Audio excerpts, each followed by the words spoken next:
Cette notion de la confiance en Allah reposait sur deux points essentiels.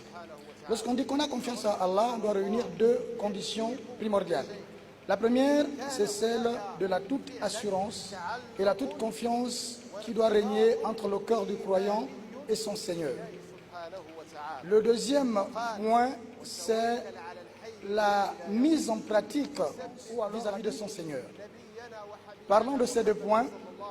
Il a dit que le prophète Mohammed a enseigné cette notion à ses compagnons. Il a fait que cette notion s'enracine dans leur cœur et il a arrosé cette notion de par la certitude et de par la véritable connaissance.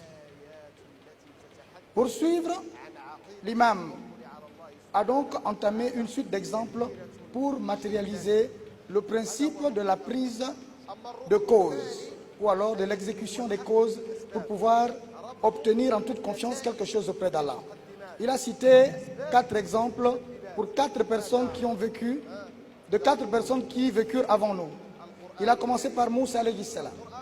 Parlant de Moussa, il a expliqué que pour qu'un croyant place sa confiance en Allah, Allah, pour qu'il réalise la chose dont il attend, Allah lui exige une cause, fût-elle négligeable.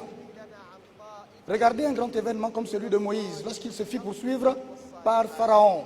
Qu'est-ce qu'Allah lui a dit? Il a dit, qu'est-ce que tu as entre tes mains? Il a dit, un bois. À quoi te sert-il? Il dit, je m'appuie dessus et je dirige mes troupeaux avec, et il met de plusieurs autres nécessités. Donc, Allah a ordonné à Moïse de taper le bâton sur la mer qui va se fondre et frayer un passage entre les eaux à Moïse et son peuple. L'histoire, nous la connaissons. Ça, c'est le premier exemple. Le deuxième exemple, Allah nous amène dans l'histoire de Job. L'histoire de Job, où Job était atteint d'une maladie. Job va donc invoquer son Seigneur de façon à ce qu'il le libère de cette situation. Allah va encore prescrire à Job des petites causes qui feraient qu'il guérisse. C'était quoi la cause? Sachant que Job ne pouvait pas se lever pour faire lui-même tirer ces causes-là, Allah va dire, tape de tes pieds contre le sol, va surgir, en tapant, après avoir tapé, il va surgir de ce sol une eau qui soit à la fois fraîche et chaude. L'eau chaude va guérir ton intérieur, plutôt ton extérieur, et l'eau fraîche guérira ton intérieur. Ça, c'est aussi une cause, peut-être pas forte, mais pour guérir d'une grande maladie. Après cela, il va prendre un autre exemple, celui de Marie.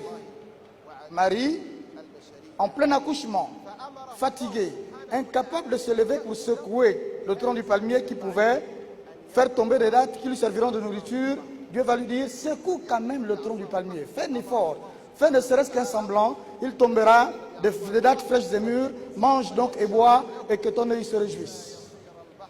Mariam va secouer légèrement le tronc du palmier, et comme Allah l'a voulu, les dattes sont tombées, elle en a mangé, et elle a enfanté de ce qu'elle portait dans son ventre. Ça, c'est pour ce qui concerne la première partie du prône. La deuxième partie du prône, donc la suite, était caractérisée par l'invocation que l'imam a bien voulu faire à l'endroit du roïs de la communauté musulmane du Gabon, du président de la République gabonaise. Il a demandé à Allah d'ajouter force à sa force, d'accorder guérison totale à notre président de la République, qu'Allah nous facilite et qu'il nous aide.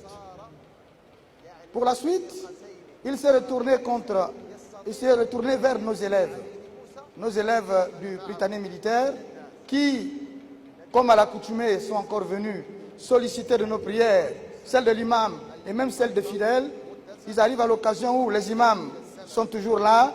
Le frère ici a donc fait une véritable invocation à l'endroit de ceux-là, de façon à ce qu'Allah facilite leur participation aux examens de fin d'année et qu'il facilite, qu'il prescrive un pourcentage meilleur peut-être que celui de l'année dernière, ou qu'il leur donne la facilité, la santé et la force de mieux aborder ces examens-là.